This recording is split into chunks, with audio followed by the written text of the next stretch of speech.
Hello friends, welcome back to my channel. आज की video में मैं 2024 में मलयालम में आई एक क्राइम थ्रिलर मूवी को एक्सप्लेन करने जा रही हूं, जिसका नाम है अब्राहम ओजलर। तो विदाउट वेस्टिंग टाइम चलिए स्टार्ट करते हैं। तो फिल्म की स्टार्टिंग अब्राहम ओजलर नाम के एक बंदे से होती है, जो कि एसीपी होता है और वो अपनी बीवी और बेटी के साथ वेकेशन मनाने अपने फार्म हाउस आया होता है।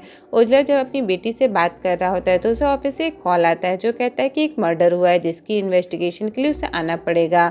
अब ओजलर एक पुलिस वाला है, इसीलिए वो मना नहीं करता। ओजलर जाते हुए अपनी बीवी और बेटी से कहता है कि वो बस आधे घंटे में वापस आ जाएगा। अब जब ओजलर रास्ते में होता है तो कंट्रोल रूम में कॉल करके पूछता है कि आखिर उन्हें उनके फार्म हाउस का नंबर कैसे पता चला। तो कंट्रोल रूम वाला बंदा कहता है कि उन्होंने तो उसे कॉल किया ही नहीं और ना ही उन्हें ये पता है कि ओजलर अपनी फैमिली के साथ वेकेशन मनाने कहाँ गया है। ये सुनते ही ओजलर हैरान हो जाता है और समझ जाता है कि ये जरूर किसी की चाल है। इसीलिए वो फौरन गाड़ी मोड़कर अपने घर पहुंचता है। घर पहुंचते ही ओजलर देखता है कि सारा सामान बिखरा हुआ है। फिर अपनी बीवी और बेटी को ढूंढता है, लेकिन वो दोनों से कहीं नहीं मिलते। ओजलर समझ जाता है कि उसकी बीवी और बेटी को किसी ने किडनैप कर लिया है। अब इसके बाद कहानी कुछ साल बाद की दिखाई जाती है, जहाँ उस किडनैपर को अरेस्ट कर लिया गया था। वो किडनैपर अपने बयान में कहता है कि उसने ओजलर की बीवी और बेटी को किडनैप कर उसके छोटे छोटे टुकड़े कर जमीन में गाड़ दिया है, लेकिन उसने उसकी लाश को कहाँ गाड़ी है उसे ढंग से याद नहीं। अपनी बीवी और बेटी की याद में ओजलर सोता नहीं था, जिसकी वजह से उसे इंसोम्निया हो गया था। साथ ही वो अपने आसपास अलग अलग जानवरों को हेलुसिनेट करता था। वो हफ्ते में एक बार खाना लेकर उस जेल में जाता था जहां उसके परिवार के कातिल को रखा गया था, ताकि उसे बहला फुसला कर उससे उगलवा सके कि उसकी फैमिली की लाश कहाँ है। लेकिन वो कातिल हर बार यही कहता है कि उसे अभी भी याद नहीं कि उसने बीवी और बेटी की लाश को कहाँ गाड़ा है। अब इसके बाद सीन शिफ्ट होता है और हमें आईटी कंपनी में काम करने वाले एक बंदे को दिखाया जाता है, जिसका नाम नवीन होता है। कंपनी से निकलने के बाद जब वो अपने घर जा रहा होता है तो रास्ते में उसका एक्सीडेंट हो जाता है। इधर एम्बुलेंस वाले को कॉल आता है कि किसी का एक्सीडेंट हो गया है। वो फौरन नवीन को हॉस्पिटल में भर्ती करवाता है। उसका इलाज अरुण नाम का डॉक्टर करता है, जिसके बाद वो ठीक हो जाता है। लेकिन ऑपरेशन की वजह से उसका राइट लेग शून्य पड़ जाता है, कुछ भी महसूस नहीं हो रहा होता है। तो वो काफ़ी परेशान हो जाता है। तब डॉक्टर उससे कहता है कि वो चिंता ना करे, कुछ दिनों में वो बिल्कुल ठीक हो जाएगा। अब उस दिन उसका बर्थडे होता है। वही मनाने जब उसकी वाइफ केक लेकर उसके पास आती है तो देखती है कि उसका पैर कटा हुआ है और बहुत ज़्यादा खून निकलने की वजह से उसकी मौत हो गई है। उसकी इस तरह डेथ देख सभी स्टाफ हैरान हो जाते हैं। फिर पुलिस को बुलाया जाता है और ओजलर इन्वेस्टिगेशन के लिए आता है। ओजलर को उस आदमी के पास से एक बर्थडे नोट मिलता है, जिसमें लिखा होता है कि सेलिब्रेशन रहने दो, हैप्पी बर्थडे टू यू। उसे देख के ओजलर समझ जाता है कि ये किसी कातिल का काम है और उसे इसके बारे में पता होता है कि उसका राइट लेग शून्य है, इसीलिए उसने इसके राइट लेग पर वार किया है। फिर ओजलर वहाँ के सीसीटीवी कैमरा को देखने की कोशिश करता है तो देखता है कि वहाँ के सारे कैमरे के तार कट हैं। फिर पुलिस डॉक्टर अरुण से पूछताछ करती है। डॉक्टर अरुण बताता है कि ये हॉस्पिटल उसके पिताजी ने उसकी बहन के नाम से शुरू किया था। किसी कारणवश वो अब इस दुनिया में नहीं है, इसीलिए अब वो इस हॉस्पिटल की देखरेख करता है। डॉक्टर के बाद पुलिस नवीन के पिता से भी पूछती है कि क्या नवीन की किसी से दुश्मनी थी। इस पर उसके पिता बताते हैं कि उसका कोई भी दुश्मन नहीं था। इनके अलावा पुलिस स्टाफ नर्स नवीन की वाइफ और एम्बुलेंस वाले आदमी से भी पूछताछ करती है। सबसे पूछने के बाद ओजलर समझ जाता है कि किसी ने जानबूझकर नवीन का एक्सीडेंट किया है और उसे नवीन की मेडिकल फाइल से उसके राइट लेग के बारे में पता चल गया था। अब जब नवीन का पोस्टमार्टम कराया जाता है तो फॉरेंसिक एक्सपर्ट बताता है कि जिस किसी ने भी इसे मारा है उसकी मेडिकल नॉलेज बहुत अच्छी है, लेकिन बस प्रैक्टिकल की कमी है। उसे ये पता था कि कट कहाँ लगाना है, लेकिन उसका कट प्रोफेशनल नहीं है। साथ ही जिस औजार से कट लगाया गया वो 11 इंच का मेडिकल औजार है। अब ओजलर इस केस पर काम तो करता है, लेकिन उसे कोई भी सुराग नहीं मिलता। आसपास का वीडियो फुटेज, नवीन के मोबाइल का डाटा, सबसे पता लगाने की कोशिश करता है, लेकिन कोई भी नेगेटिव पॉइंट नहीं मिलता। इसके बाद हमें एक बाइक वाले को दिखाया जाता है, जिस पर कुछ गुंडे हमला कर देते हैं, जिससे वो जख्मी हो जाता है। तभी वहाँ ट्रॉली लिए एक आदमी आता है जिसने मास्क पहना होता है। वो उस आदमी को उठाता है, उसे हॉस्पिटल ले जाता है, लेकिन उसे गेट के बाहर ही छोड़ देता है और भाग जाता है। हॉस्पिटल के लोग फौरन उस आदमी को वहाँ भर्ती करते हैं, उसका इलाज होता है।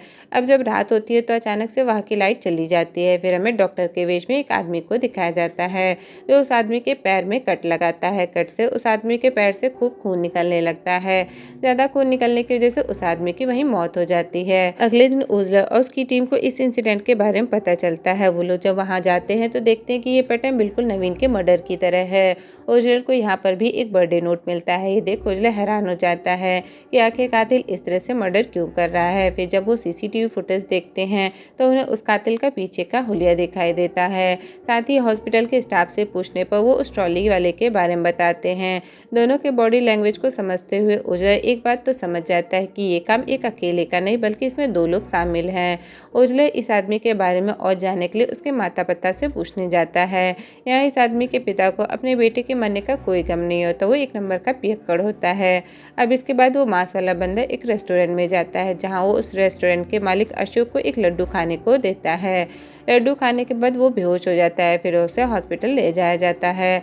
हॉस्पिटल में डॉक्टर देखता है कि उसका शरीर बिल्कुल ठंडा पड़ चुका है, इसीलिए उसका सीटी स्कैन करवाने लगते हैं। अब जब सीटी स्कैन हो रहा होता है तभी वहाँ मास्क वाला डॉक्टर आता है और लाइट की मेन स्विच को बंद कर सीटी स्कैन रूम में चला जाता है। वहाँ जाकर वो उस आदमी का गला काट देता है, जिससे उसकी तुरंत मौत हो जाती है। उजलर उसकी टीम इन्वेस्टिगेशन करने आती है। यहाँ उजलर को फिर से वही बर्थडे वाला तीसरा नोट मिलता है। ये देख के उजलर काफ़ी हैरान होता है कि आखिर कातिल इन सबको ऐसे क्यों मार रहा है। उजलर समझ जाता है कि ये 3 मर्डर आपस में एक दूसरे से कनेक्ट हैं। इसके बाद होटल के स्टाफ से पूछताछ की जाती है तो वो बताते हैं कि एक मास्क पहना आदमी आता है जो उन्हें घी सप्लाई करता है। उसका चेहरा आज तक किसी ने नहीं देखा है। उजलर पूछता है कि वो पेमेंट्स कैसे लेता है तो स्टाफ बताते हैं कि पैसा सीधे उसके बैंक अकाउंट में जाते हैं। जब वो उसके बैंक अकाउंट को चेक करते हुए उसके घर पहुंचते हैं तो उन्हें पता चलता है कि जिस बंदे का वो बैंक अकाउंट यूज़ कर रहा था वो दरअसल कई साल पहले मर चुका है। यहाँ तक पहुँचने के बाद भी उजलर को कोई क्लू नहीं मिलता, जिससे वो परेशान हो जाता है। अब अगले दिन उजलर को फॉरेंसिक डॉक्टर का कॉल आता है जो बताता है कि उन्हें अशोक की बॉडी से कुछ केमिकल्स मिले हैं, जिसे खाते ही आदमी बेहोश हो जाता है। उजलर ये सुन समझ जाता है कि जरूर उसे कोई चीज़ खिलाई गई होगी जिसकी वजह से वो बेहोश हुआ होगा। इसके बाद उजलर बर्थडे कार्ड के सभी लेटर्स को जोड़ने की कोशिश करता है कि कहीं कोई कोड वर्ड में मैसेज तो नहीं। जब वो उसको जोड़ता है तो उजलर देखता है कि ये लैटिन भाषा के शब्द हैं। फिर वो एक जानकार डॉक्टर को कॉल कर इसके बारे में पूछता है तो वो बताता है कि ऐसे कोड कोझिकोड मेडिकल कॉलेज के एनाटॉमी डिसेक्शन हॉल में लिखे हैं। ये सुन उजलर फौरन अपनी टीम के साथ उस कॉलेज में जाता है। उजलर देखता है कि हॉल में एक बोर्ड के ऊपर ऐसे कोड लिखे होते हैं जो उन तीनों को मारने के बाद पर कार्ड पर लिखे थे। उजलर देखता है कि बोर्ड पर 4 लाइन्स है और 3 लाइन्स का मतलब उन कार्ड्स पर लिखे जा चुके हैं, यानी कि अभी एक मौत और होनी है। उजलर कॉलेज के 2 प्रोफेसर को बुलाकर पूछता है कि क्या कभी इस मेडिकल कॉलेज में कोई दुर्घटना हुई है। इस पर एक प्रोफेसर कहता है कि वो पिछले 25 साल से यहाँ पर है, पर ऐसी कोई दुर्घटना होते उसने नहीं देखी। इसके बाद उजलर की टीम अशोक के पैन से मिलने जाती है। उजलर अशोक के पिता शिव कुमार से पूछता है कि क्या उसका कोई दुश्मन है। इस पर शिव कुमार बताता है कि रेस्टोरेंट का बिजनेस उनका खानदानी बिजनेस है, तो जाहिर सी बात है कि दुश्मन तो होंगे, लेकिन ऐसा कोई दुश्मन नहीं जो उसकी जान ले ले। उजलर को शिव कुमार के घर पर एक मेडिकल बुक नजर आती है तो वो पूछता है कि क्या यहाँ कोई मेडिकल पढ़ने वाला है। इस पर शिव कुमार बताता है कि उसकी एक भतीजी यहाँ पढ़ने आई थी जो कि एक मेडिकल स्टूडेंट थी। इसके बाद उजलर को एक लीड मिलती है जहाँ उसे एक लॉरी वाले का पता चलता है जो कि उस रात फ्लाईओवर से गुजरा था जिस रात नवीन का एक्सीडेंट हुआ था। वो उस लॉरी वाले को पूछताछ के लिए बुलाते हैं और पूछते हैं कि उस रात जिस आदमी का एक्सीडेंट हुआ था तुमने उसकी मदद क्यों नहीं की। इस पर लॉरी वाला कहता है कि मैंने अपनी गाड़ी मदद के लिए रोकी थी, लेकिन वहाँ पर एक बंदा पहले से ही था। मैंने जब मदद के लिए कहा तो उसने मना कर दिया। उसकी आवाज़ बहुत ज़्यादा डरावनी थी, जैसे कि कोई भूत हो। वो कोई डिवाइस की मदद से बोल रहा था, यहाँ तक कि उसने मास्क और हुडी से अपना चेहरा कवर कर रखा था। डिवाइस के बारे में सुनते ही एक ऑफिसर उसे वैसा ही डिवाइस दिखाता है, जिसे देखते ही लॉरी वाला कहता है कि हाँ, इसी डिवाइस से वो बोल रहा था। ऑफिसर बताता है कि ऐसे डिवाइस वो लोग यूज़ करते हैं जो बोल नहीं पाते। एक्चुअली उसके पिता को कैंसर था तो वो इसी डिवाइस से उससे बात किया करते थे। अब ओजलर की टीम ये तो समझ गई थी कि दोनों कातिल में से एक तो गूंगा है और वो इस डिवाइस का यूज़ बोलने के लिए करता है। डिवाइस के बारे में जानने के बाद वो उन लोगों की लिस्ट निकालते हैं जो उस एरिया में इसका यूज़ करते हैं। इस लिस्ट के अकॉर्डिंग मर्डर की कटकाठी वाले व्यक्ति की मैचिंग काफ़ी कम होती है। जितनी मैचिंग होती है उनमें भी एक व्यक्ति जिसका नाम कृष्णदास होता है कि डिटेल्स तो होती है पर फोटो नहीं होती है, इसीलिए उस पर शक करते हुए पुलिस उसके घर पूछताछ करने के लिए जाती है। पूछताछ के दौरान उन्हें पता चल जाता है कि कृष्णदास ही कातिल है। उसकी माँ उन्हें बताती है कि कई दिनों से वो वापस घर नहीं आया। पुलिस उसकी माँ से पूछती है कि क्या कृष्णदास बचपन से ही गूंगा है, तो इस पर उसकी माँ बताती है कि नहीं, वो बचपन से गूंगा नहीं है, वो तो बहुत अच्छा गाना गाता था। बचपन से उसे गायक बनने का सपना था, लेकिन फिर उसके गले में एक गांठ हो गई, जिसकी वजह से वो गा नहीं पा रहा था। फिर 1989 में कोलिकोर मेडिकल कॉलेज में उसका ऑपरेशन हुआ। ऑपरेशन में कुछ गड़बड़ी होने के कारण उसने अपनी आवाज़ खो दी। ओजलर उसे कृष्णदास की फ़ोटो मांगता है तो वो उसे दिखा देती है। फ़ोटो देख के ओजलर को यकीन हो जाता है कि एक कातिल तो यही है, पर अब सवाल ये है कि वो दूसरा कातिल कौन है जो इसकी मदद कर रहा है। मेडिकल कॉलेज का नाम सुन ओजलर लिंक पता करने की कोशिश करता है। अब चूंकि कृष्णदास का ऑपरेशन 30 साल पहले हुआ था, इसीलिए वहाँ के प्रोफेसरों को इसके बारे में नहीं पता है और ना ही कृष्णदास का कोई मैच उन लोगों से है जो मारे गए। लेकिन यहाँ ओजलर को इन्वेस्टिगेशन के दौरान एक शॉकिंग बात पता चलती है कि नवीन का पिता डॉक्टर सेल्वराज और अशोक के पिता शिव कुमार दोनों ने 1989 में उसी कॉलेज से मेडिकल की पढ़ाई की थी। ओजलर नवीन के पिता से पूछते हैं कि क्या वो किसी ऐसे आदमी को जानते हैं जिसका 1989 में उस कॉलेज से गले का कोई ऑपरेशन हुआ था। पर नवीन के पिता कहते हैं कि वो इस बारे में नहीं जानते, क्योंकि उसका मेडिसिन डिपार्टमेंट था, ना कि सर्जरी का। अब अगले दिन ओजलर अपनी टीम के साथ उस कॉलेज में फिर से जाता है, जहाँ उसे रिकॉर्ड से पता चलता है कि नवीन का पिता भले ही बिजनेसमैन है, पर उसका एक पास्ट है। उसे इस कोर्स से किसी कारणवश डिसमिस कर दिया गया था। यहाँ ओजलर को उस बुक का सेकंड एडिशन भी देखने को मिलता है जो उसने सेल्वराज के घर पर देखा था। यानी सारी सबकी सुई सेल्वराज पर जा रही होती है। फिर ओजलर कॉलेज के एक बंदे को शराब पिलाकर सेल्वराज के बारे में पूछता है, तो वो बताता है कि उसका अच्छा मेडिकल का बिजनेस चल रहा था, लेकिन वो ड्रग्स का सप्लाई भी करता था और इसी में वो पकड़ा गया, जिसके कारण उसे डिसमिस कर दिया गया। फिर वो उसी साल के एक कार एक्सीडेंट के बारे में बताता है जिसमें 4 लोग थे, सेल्वराज, शिव कुमार, जेवियर और अलेक्जेंडर। ये चारों उसी कॉलेज में पीजी कर रहे थे। अलेक्जेंडर तो काफ़ी दिनों तक हॉस्पिटल में कोमा पड़ा था। ये सुनने के बाद ओजलर सोचता है कि नवीन और अशोक के मर्डर का समझ में आता है, क्योंकि उन दोनों के पिता वहाँ पढ़ाई कर रहे थे, लेकिन जो दूसरा मर्डर हुआ उसका कनेक्शन नहीं समझ में आता। फिर पता चलता है कि जो दूसरा बंदा मरा है उसके पिता राघवन 1989 में वहाँ एक पियोन की नौकरी करता था। ओजलर जेवियर के बारे में पता करने के लिए पुलिस की एक टीम उसके घर भेजता है, पर वो अपने घर नहीं मिलता। पता चलता है कि जेवियर एक ऑपरेशन के लिए गया हुआ है। इसके बाद वो लोग अलेक्जेंडर के घर जाते हैं। यहाँ उन्हें पता चलता है कि अलेक्जेंडर दुबई में है। तभी अलेक्जेंडर की वीडियो कॉल आती है, जिसमें वो कहता है कि अब वो वापस कभी नहीं आएगा, क्योंकि अगर वो आया तो मारा जाएगा। बस इतना कहकर अलेक्जेंडर कॉल काट देता है। अलेक्जेंडर की बात सुन ओजलर हैरान हो जाता है और सोचता है कि आखिर ऐसी कौन सी बात है जिससे वो अपनी मौत से डरा हुआ है। इसके बाद जेवियर को दिखाया जाता है, जो अपने ऑपरेशन के लिए डॉक्टर से बात कर रहा होता है। तभी वहाँ उससे बात करने ओजलर आता है, जो उससे कहता है कि उसकी जान को खतरा है। ये सुन जेवियर कहता है कि मौत एक न एक दिन सबकी आनी है। ये सुन ओजलर समझ जाता है कि वो अपनी मौत के लिए तैयार बैठा है, यानी पास्ट में उसने कुछ गड़बड़ की है जिसकी वजह से उसकी मौत निश्चित है। अब वहाँ से निकलने के बाद जेवियर सेल्वराज और शिव कुमार दोनों को कॉल करता है और कहता है कि ओजलर यहाँ तक पहुँच गया है उससे पूछताछ करने, लेकिन चाहे कुछ भी हो जाए वो उसे कुछ नहीं बताएगा। फिर ओजलर सेल्वराज से पूछताछ करने के लिए उसके घर जाता है, लेकिन वो अपने घर पर नहीं होता। पता चलता है कि किसी ने उसे किडनैप कर लिया है। इसके बाद ओजलर को पता चलता है कि एलेक्स दुबई से इंडिया वापस आ गया है। ओजलर एलेक्स को कॉल कर पूछता है कि वो वापस क्यों आया। इस पर एलेक्स कहता है कि वो भाग भाग कर थक चुका है, इसीलिए वो सब कुछ सच सच उसे बताने चाहता है। रात होते ही ओजलर एलेक्स के घर पहुंच जाता है। अब जब ओजलर एलेक्स से बात कर रहा होता है कि तभी वहाँ कृष्णदास अपने साथी और अपने कुछ आदमियों के साथ वहाँ आ जाता है। दोनों तरफ फाइट होने लगती है। इस दौरान कृष्णदास के आदमी एलेक्स को वहाँ से ले जाते हैं, लेकिन कृष्णदास पकड़ा जाता है। अब कृष्णदास से पूछताछ करने पर वो ओजलर से कहता है कि 3 मौतें तो हो चुकी है, लेकिन अब बादल गरजने वाला है, यानी कि अभी और मौतें होने वाली हैं। अब अगले दिन पियक्कड़ राघवन की बीवी ओजलर से मिलने आती है और उसे बताती है कि उसका पति उस मेडिकल कॉलेज में पहले चपरासी की नौकरी किया करता था। आगे बताती है कि कुछ दिन पहले एक लड़का आया था उस कॉलेज के बारे में पूछताछ करने के लिए। वो लड़का एक डॉक्टर था और वो अपनी बहन सुजा के बारे में पूछताछ कर रहा था। ये सुन उसे डॉक्टर अरुण की फोटो दिखाई जाती है, तो राघवन की पत्नी कहती है कि हाँ, ये वही लड़का है। फिर ओजलर को पता चलता है कि डॉक्टर अरुण का हॉस्पिटल उसकी बहन सुजा के नाम से है। आगे और इंक्वायरी करने पर ओजलर को एक और शॉकिंग बात पता चलती है कि जेवियर का आज जो ऑपरेशन होने वाला है उसे डॉक्टर अरुण ही करने वाला है। ओजलर को लगता है कि डॉक्टर अरुण ही वो दूसरा कातिल है और अब उसका टारगेट जेवियर है, इसलिए वो डॉक्टर को पकड़ने उसके घर जाता है। ओजलर डॉक्टर से कृष्णदास के बारे में पूछता है, तो वो कहता है कि ये कौन है मुझे नहीं पता। इस पर ओजलर पूछता है कि तो फिर तुम राघवन के पास पूछताछ करने क्यों गए थे। इस पर डॉक्टर बताता है कि सुजा उसकी बड़ी बहन थी। जब वो छोटा था तब उसने सुसाइड कर लिया था।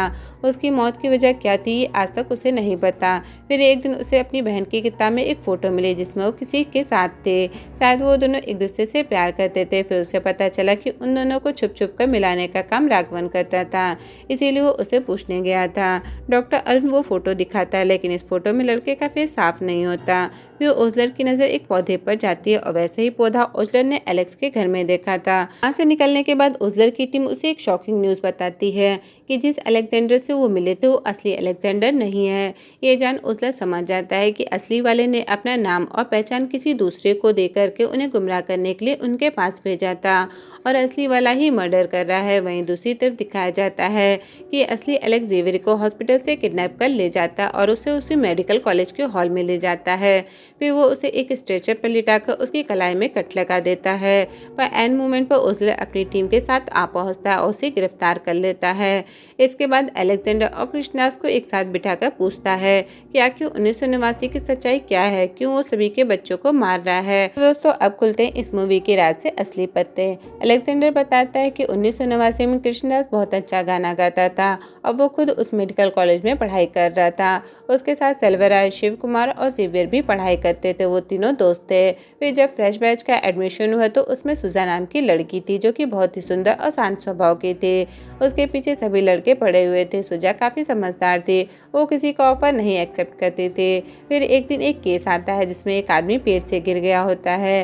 जेवियर उस आदमी को बहुत ही गंदे तरीके से ट्रीट करता है, लेकिन तभी वहाँ अलेक्जेंडर आ जाता है। वो बिना प्रोटोकॉल को फॉलो किए उस आदमी की जान बचा लेता है। ये बात जब सीनियर्स को पता चलती है तो वो अलेक्जेंडर की काफ़ी तारीफ करते हैं। इसी दरमियान अलेक्जेंडर को सुजा से प्यार हो जाता है, तो वहीं सुजा भी उससे प्यार करने लगती है। दोनों की लव स्टोरी शुरू हो जाती है। दोनों चुपके से क्लासरूम में मिला करते थे और वार्ड बॉय यानी कि राघवन को रूम बंद रखने के लिए पैसे दिया करते थे। अब अलेक्जेंडर एक ब्राइट स्टूडेंट था और उसके पास सुजा भी थे, इसीलिए सेल्वराज, शिव कुमार और जेवियर तीनों बहुत उसे चिढ़ा करते थे। हॉस्पिटल में जब भी कोई बड़ा केस आता है या सर्जरी करने को होता है तो सीनियर्स डॉक्टर उसे ही रिकमेंड करते थे। ये बात जेवियर को अच्छी नहीं लगती थी। उसके अंदर इस बात को लेकर गुस्सा भर जाता था। फिर एक दिन अलेक्जेंडर शिव कुमार को देखता है कि वो हॉस्पिटल में ड्रग ले रहा था। वो ये बात हॉस्पिटल के मैनेजमेंट को बताता है, जिसके बाद शिव कुमार को हॉस्पिटल से निकाल दिया जाता है। इसके बाद सुजा 1 महीने के लिए छुट्टी पर अपने घर चली जाती है। एलेक्स और सुजा एक दूसरे को काफ़ी मिस करते हैं। कृष्णदास को एक दिन गाना गाने में दिक्कत होती है। वो जब हॉस्पिटल में दिखाने आता है तो पता चलता है कि उसके गले में एक छोटी सी गांठ बन गई है। डॉक्टर कहता है कि उसका एक छोटा सा ऑपरेशन होगा जिसके बाद वो बिल्कुल ठीक हो जाएगा। फिर अगले दिन जब कृष्णदास का ऑपरेशन होता है तो सीनियर डॉक्टर एलेक्स और जेवियर को असिस्ट करने को कहते हैं। ऑपरेशन करने के तुरंत बाद ही सीनियर डॉक्टर को एक दूसरी इमरजेंसी केस में जाना पड़ता है। जाने से पहले वो अलेक्जेंडर को कृष्णदास का स्ट्रेचेस करने को कहते हैं। अब जैसे ही अलेक्जेंडर स्ट्रेचेस करने को होता है और जेवियर उसे असिस्ट करने को होता है तो जेवियर जानबूझ के कृष्णदास के गले के अंदर चाकू चला देता है। अब ऐसा करने के कारण कृष्णदास की आवाज़ हमेशा के लिए चली जाती है। फिर जब सीनियर डॉक्टर को ये बात पता चलती है तो जेवियर को 6 महीने के लिए और अलेक्जेंडर को 1 महीने के लिए सस्पेंड कर देते हैं। अब तीनों के अंदर अलेक्जेंडर से बदला लेने की आग होती है, इसीलिए तीनों अलेक्जेंडर को धोखे से हॉल में बुलाते हैं। दरअसल पियोन राघवन अलेक्जेंडर को ये कहकर हॉल में लेके आता है कि सुजा उससे मिलने आई है। अलेक्जेंडर को भी लगता है कि शायद आज उसका बर्थडे है, इसीलिए सुजा उसे सरप्राइज देने आई होगी। अंदर जाने पर तीनों एलेक्स को बेहोश कर पैरालाइज कर देते हैं। वे गाड़ी में बैठाकर उसे एक पेड़ से टकरा देते हैं ताकि ऐसा लगे कि गाड़ी का एक्सीडेंट हुआ हो।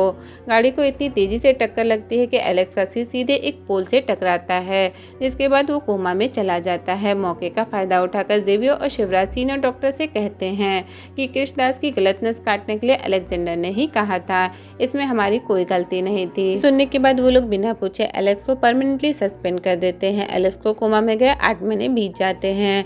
सुजा ये बर्दाश्त नहीं कर पाती कि उसका प्यार उससे दूर चला गया है, इसीलिए वो गाड़ी के सामने आके आत्महत्या कर लेती है। सुजा के जाने के बाद उसे होश आता है। धीरे धीरे एलेक्स रिकवर करने लगता है, लेकिन उसकी पुरानी याददाश्त पूरी तरह से चली गई होती है। इसी दरमियान एलेक्स की माँ की भी डेथ हो जाती है। फिर 3 साल पहले एलेक्स एक टीवी शो देख रहा होता है जिसमें कृष्णदास एज ए गेस्ट आया होता है। उसकी पुरानी वीडियो देख के एलेक्स को सब कुछ याद आ जाता है।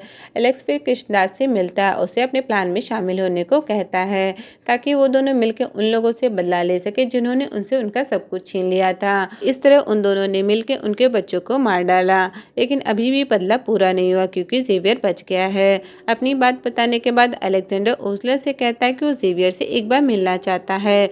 ओजलर उसकी बात मान जाता है और जेवियर को बुला लेता है। एलेक्स के सामने जेवियर कहता है कि उसने कोई पाप नहीं किया, वो एक शरीफ इंसान है। जेवियर की बात सुन एलेक्स कहता है कि वो उसे मारने का कोई न कोई रास्ता निकाल लेगा। जेवियर का ये घमंड देख ओजलर को दुख होता है कि उसने उसे क्यों बचाया। अब एक हफ्ते बाद जेवियर अपनी लाइफ पर लिखी किताब को लॉन्च करने वाला होता है। इस इवेंट में ओजलर भी आया होता है। तभी ओजलर को फॉरेंसिक डॉक्टर का कॉल आता है, जो बताता है कि एलेक्स सभी को मारने से पहले बॉडी पर एक नीले रंग का मार्क बनाता था, और ये नीला रंग कोई सिंपल रंग नहीं है, बल्कि इसके अंदर एक ऐसा जहरीला केमिकल है जो सीधा दिल पर असर करता है। इस केमिकल की लाइफ एक हफ्ते की होती है। इसके बाद बंदा हार्ट अटैक से मर जाता है। आगे बताता है कि इस केमिकल का कोई एंटीडोट भी नहीं होता। ये सुनकर ओजलर हैरान हो जाता है और जब वो जेवियर की तरफ देखता है तो हार्ट अटैक से मर चुका होता है, यानी कि एलेक्स ने अपना बदला ले लिया। अब इसके कुछ दिनों बाद ओजलर जेल में अपनी बीवी और बेटी के कातिल के लिए खाना लेके जाता है, तो वहाँ उसकी मुलाकात एलेक्स और कृष्णदास से होती है। एलेक्स ओजलर से कहता है कि अब हमारी मुलाकात रोज होगी, और वो उसे बोन रेसिडी के बारे में कहता है। ये सुन ओजलर समझ जाता है कि एलेक्स उसे क्या कहना चाह रहा है। जब वो अपनी बीवी और बेटी के कातिल के पास जाता है तो उसे पूछता है कि उसकी बीवी और बेटी की लाश कहाँ पर है, तो वो कातिल हमेशा की तरह कहता है कि उसे याद नहीं, लेकिन ओजलर कहता है कि वो झूठ बोल रहा है क्योंकि उसे किसी भी चाकू में बोन रेसिड्यू नहीं मिला।